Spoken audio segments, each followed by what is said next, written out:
tutti abbiamo delle parti scomposte di noi stessi, quindi delle personalità che sono da incastrare, quindi hai la vita lavorativa, hai la famiglia, hai l'amicizia, che poi alla fine unendosi creano un'immagine ben definita di te stesso, che è la tua personalità, la tua persona. Non avrei mai pensato di diventare un tatuatore, mai nella vita, e non penso che lo sarò per sempre.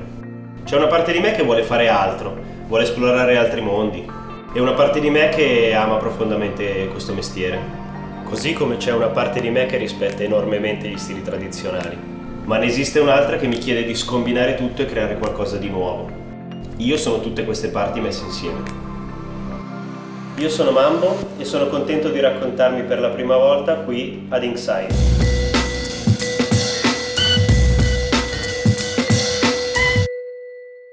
Il mio stile è destrutturato, cioè partendo da un'immagine, andare a semplificarla il più possibile, quasi creando un logo con le linee nere, mentre forme di colore vanno a creare vari livelli per avere un risultato finale che sia intuibile da tutti e riconoscibile. A me i destrutturati piacciono tanto, non solo perché è mio fratello, ma a me piacciono le cose semplici e pulite e penso che il destrutturato le rispecchi pienamente. Non so neanche raccontare del come sia nato, perché erano semplicemente dei disegni grafici fatti per passare il tempo, per svuotare la mente, buttare cose su carta, quindi in realtà è nato un po' così, casualmente. E col gelato, che fu il primo post destrutturato su Instagram, spaccai, non me l'aspettavo chiaramente. Io mi ricordo che uscì dalla sterilizzazione, dove appunto si sterilizzavano i puntali, e vidi lui che stava disegnando questo gelato e mi guardò e mi disse: vedi, linee grandi, sposto il colore e tac.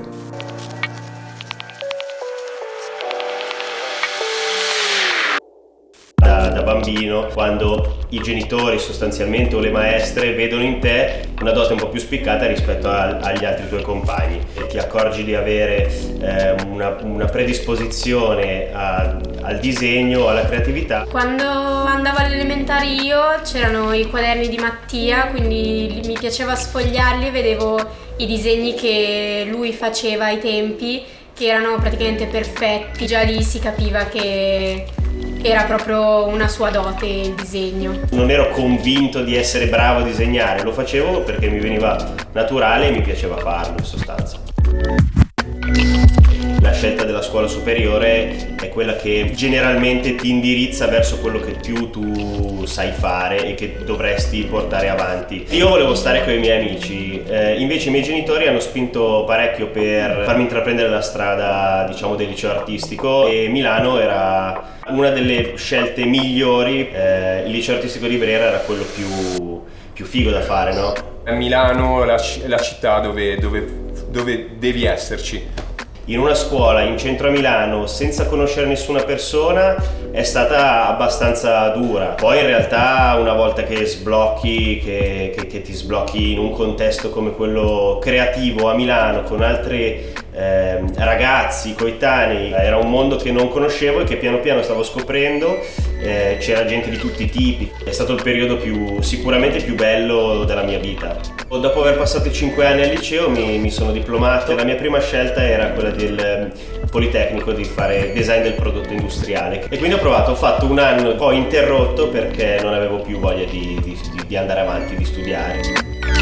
Mentre sono all'università facendo l'anno del Politecnico, e intanto lavoro come consegna pizze in un ristorante di paese.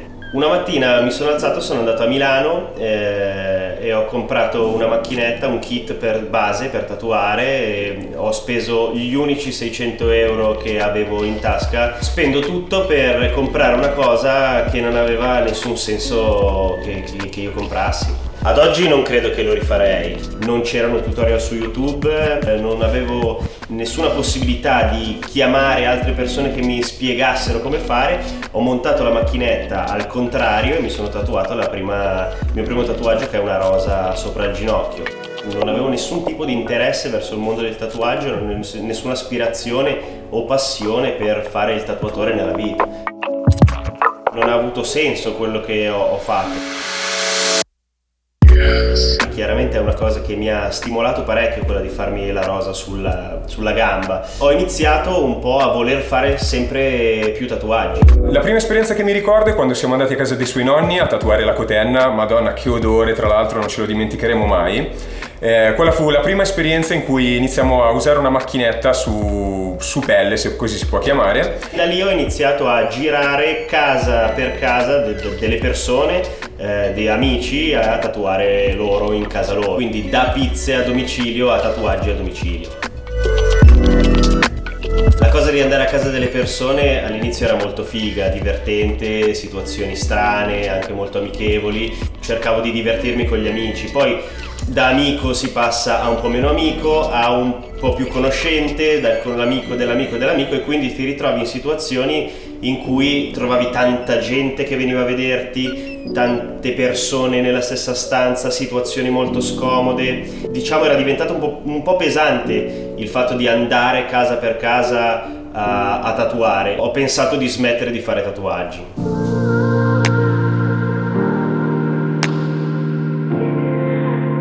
Ma poi ho pensato che siccome mi piaceva veramente fare tatuaggi, l'unica soluzione fosse quella di trovare uno studio in cui farlo in maniera professionale. Sono andato a parlare con Lodo, del Lodo Tattoo di Cesano Maderno, uno degli studi migliori che si trovavano in Brianza nel 2010 e anche attualmente. La prima cosa che ti dicono quando arrivi in uno studio per fare la gavetta è: per un anno la macchinetta te la scordi. La cosa che la gavetta ti porta a fare in uno studio di tatuaggi grosso è che entri in empatia con i clienti affezionati, e quindi ogni tanto questi clienti mi regalavano anche scherzosamente un pezzettino di pelle per fare il tatuaggino, la letterina. Generalmente non era consuetudine tatuare tutti i giorni. Piano piano mi si creò l'agenda, un po' di tempo d'attesa, una settimana, un paio di settimane, fino ad avere magari anche il mesetto pieno, e magari alla mattina una scritta, un lettering, al pomeriggio un qualcosa di realistico, il giorno dopo magari c'era un pezzo maori e al pomeriggio un pezzo giapponese. E questa cosa del lavorare di fretta, o comunque del piazzare più appuntamenti possibili in una giornata, è una cosa che mi ha portato a sbagliare un tatuaggio.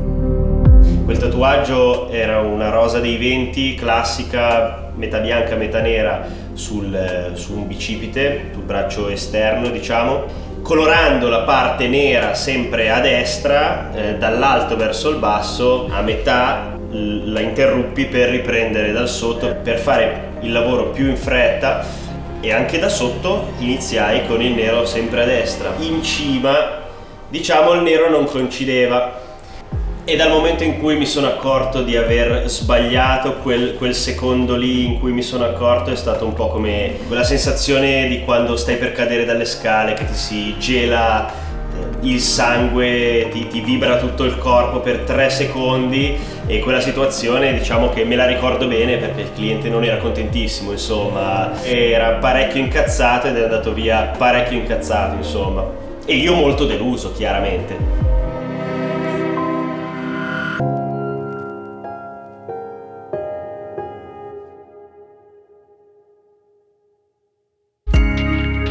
Una ragazza che aveva un appuntamento per tatuarsi ha visto sul mio banchettino nella stanza una cartelletta di sketch miei che portavo a casa la sera, disegnavo, poi faldoni che tenevo insieme di sketch di qualsiasi tipo, e le è piaciuto un gelato che avevo disegnato molto grafico a palline di colore. E lì lei mi chiese se potevamo tatuarglielo, cioè se poteva essere un tatuaggio fattibile. Ho detto, perché no? Proviamoci. Il risultato era figo, secondo me. Quindi decisi di postare la foto su Instagram e c'è stata un'esplosione immediata, c'è stato un feedback incredibile, sia a livello numerico che a livello di coinvolgimento delle persone. Tante pagine di tatuaggio mi hanno ripostato, quindi ho acquistato subito visibilità in poche ore. Prima cosa che ho detto è: c'è un errore, è successo qualcosa di sbagliato, quindi proviamo a farne un altro. Era un disegno di un panino con il prosciutto, fotografata, postata la foto del tatuaggio. E aveva fatto il botto, basta. Destrutturato ormai era parte del vocabolario dei tatuatori. Con questi 2 disegni nacque il Destrutturato. Dopo 6 anni che ho lavorato da Nodo ho deciso di aprire il mio studio ed è qui che nasco io, Mambo.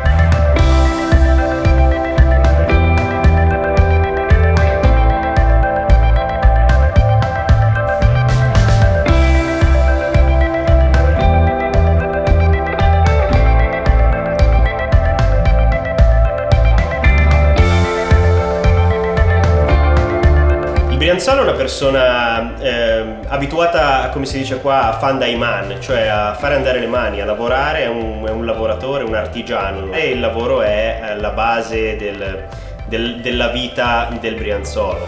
Sono persone che badano di più alla sostanza più che alla forma. Mattia è proprio un briançon de merda, come si dice qua, è un briançon. Il mio studio è a Meda e si chiama Mambo perché...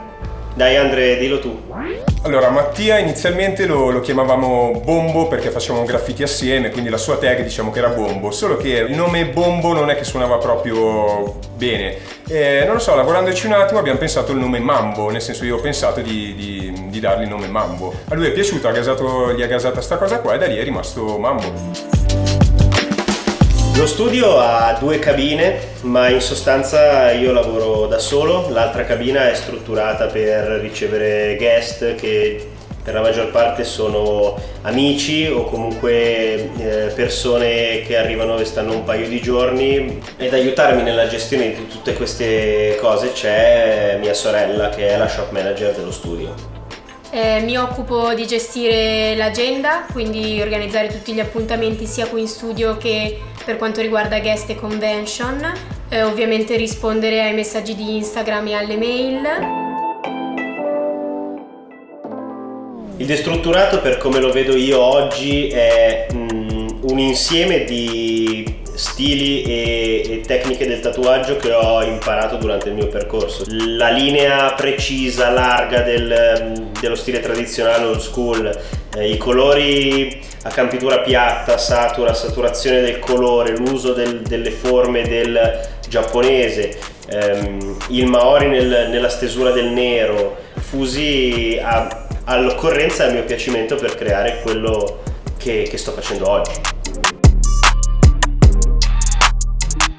Il processo che ha facilitato un po' la creazione di quello che faccio oggi, cioè il Destrutturato, è probabilmente il fatto di non avere dei vincoli o una passione per gli stili classici.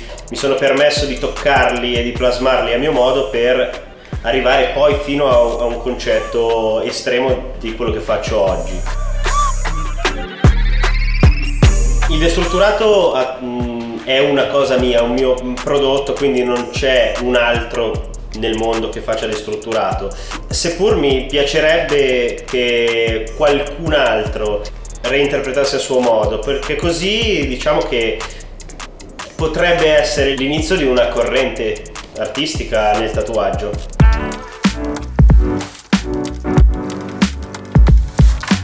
Se sono Mambo oggi è sicuramente soprattutto anche grazie ai social. Li ho sempre usati e ne ho sempre riconosciuto il valore, partendo da Facebook, che è chiaramente il primo social che usavo anche per lavorare, fino ad essere passato poi a Instagram. Facebook funzionava più dal punto di vista del circondario, quindi locale, della zona. Instagram mi ha permesso di avere una vetrina a livello mondiale.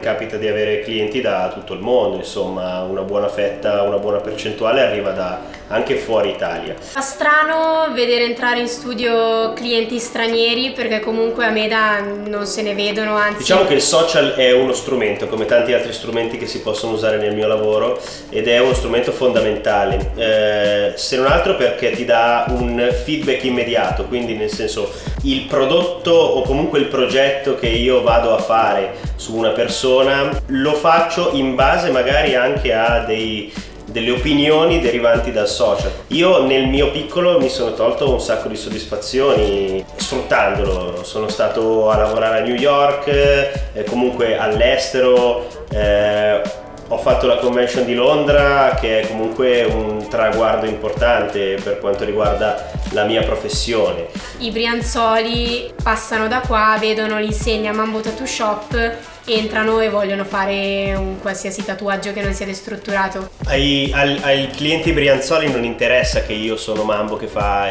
lo stile destrutturato, viene e mi chiede il tatuaggio che vuole farsi lui, quindi anche agli amici più stretti non interessa tanto che io faccia uno stile piuttosto che un altro.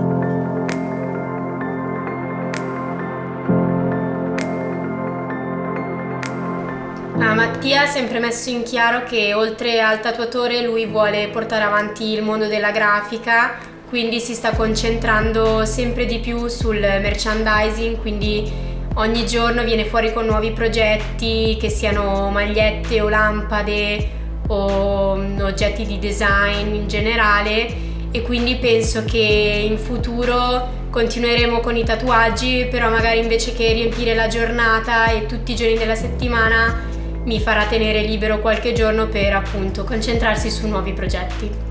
Vorrei che il destrutturato fosse una realtà che si muove all'interno di tanti campi creativi, non solo tatuaggio ma ceramica, piatti o oggetti di design. Il destrutturato l'ho sempre trovato innovativo, fighissimo come concetto, ma soprattutto perché è versatile, non si presta solo prettamente al discorso del tatuaggio, ma io lo vedrei benissimo su una maglietta, su qualsiasi tipo di grafica, su qualsiasi altro oggetto o brand, perché secondo me il destrutturato è veramente versatile a 360 gradi. Questa è la sua forza. L'innovazione in Brianza c'è sempre stata. La Brianza è un posto di mobilieri, di artigiani che sono conosciuti nel mondo per i loro prodotti. Il Salone del Mobile, che è una delle fiere più importanti del mondo, la maggior parte dei partecipanti sono aziende di Meda.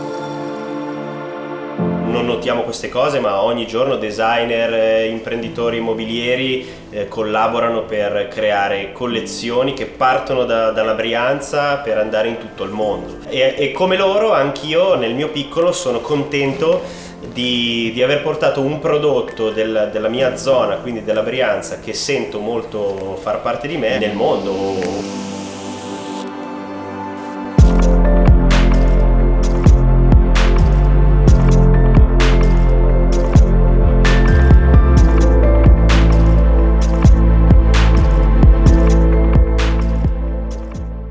Faccio vedere una cosa. Questo è ancora solo un prototipo, ci sto lavorando, ma nasce dall'idea di un tatuaggio che ho fatto l'anno scorso, che per la sua semplicità ho pensato sarebbe stato perfetto per un qualcosa in 3D. Diventerà una lampada composta solamente da 2 elementi, e questo è un po' quello che penso quando immagino il futuro del mio destrutturato.